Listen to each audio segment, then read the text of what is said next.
Mwanangu! Namtaka mwanangu! Nyie nyote ni waongo, mnataka kunipora binti yangu niliyemsubiri kwa miaka 10. Mlango ukafunguliwa.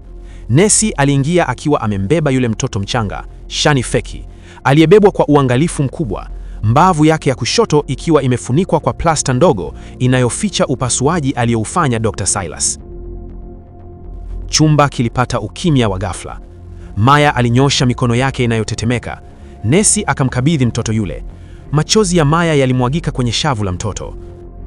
Alimnusa, akambusu, kisha kwa haraka silika ya mama ikamsukuma kumfunua mtoto nguo ili kumkagua.